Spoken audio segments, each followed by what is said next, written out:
This is my detective for the Sonoran Desert Scent Work Club, and my start line was between these two cones, and it was actually coming toward us. It's just really, really windy out there, so I'm standing here instead.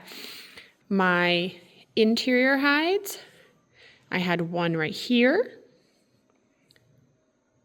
I had one right here. And then I had one right on this.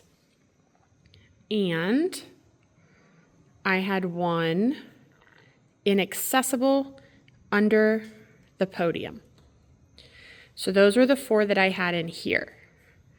Now it was very interesting because the airflow would blow in. Every time we opened the door, it would just push straight across, and it would actually pool back here. We had a bunch of pooling back there. And then this hide, which you'd think, oh, I'm just gonna trot past it, my dog's gonna get it. No, that's not really the way it worked, because it was the odor would pool every time, again, we opened the door, it would blow into the back and it would pool back there, but there wasn't a really clear line from there back to here in that way, because the blowing would like destroy the line and then it would have to rebuild. Now, with that said, part of the line did stay with us, but it stayed with us going across, hooking on these 2 legs,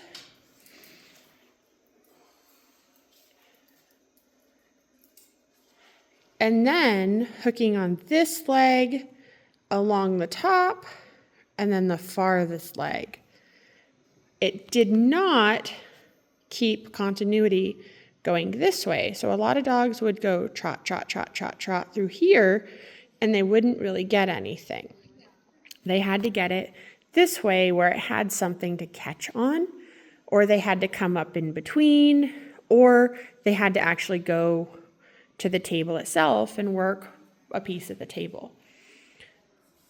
The inaccessible under our podium was really catching. We had pooling, and then it was pushing through this little gap right here, and then would go through here, and then was actually all along this wall and everything, and dogs would actually come this way, and they would jump all over this little divider. They would also go in between these 2 things, push back here, and they would get it that way as well.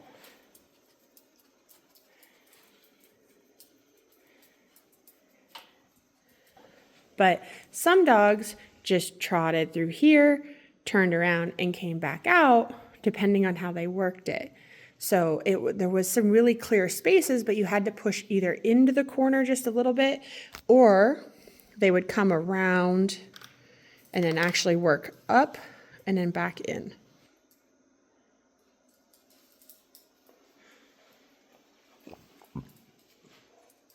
My threshold right here, for some dogs worked beautifully as a threshold. Other dogs would give me that beautiful picture where they would hit the far end, and then that little table, and then come in and hit it as a middle. So they'd work it as like a triangle in a middle or a line.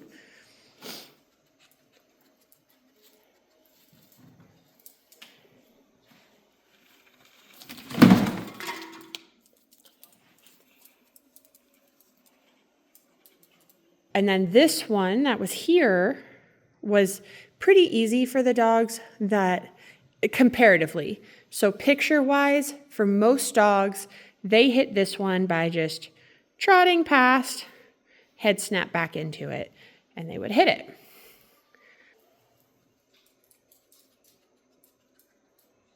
Yes, this is the door to the exterior, and we had an interesting challenge, which the handlers were allowed to open their own door. But we had an interesting challenge because goats, they're laying down right now. If you can see them kind of looking at us. Hi guys. But they got a lot because most of the time they weren't napping. They'd come all the way up here and they'd stand here and they would snort and stomp. So they were pretty distracting that way. So they would come out and we basically just had a line that came across and across. And then if you look way down, right about there, there's another line of cones down there. And we only had one hideout here, and it was on this tree right about there. So it was holding really nicely underneath there, so dogs just needed to go past, and the plume was pretty available for them.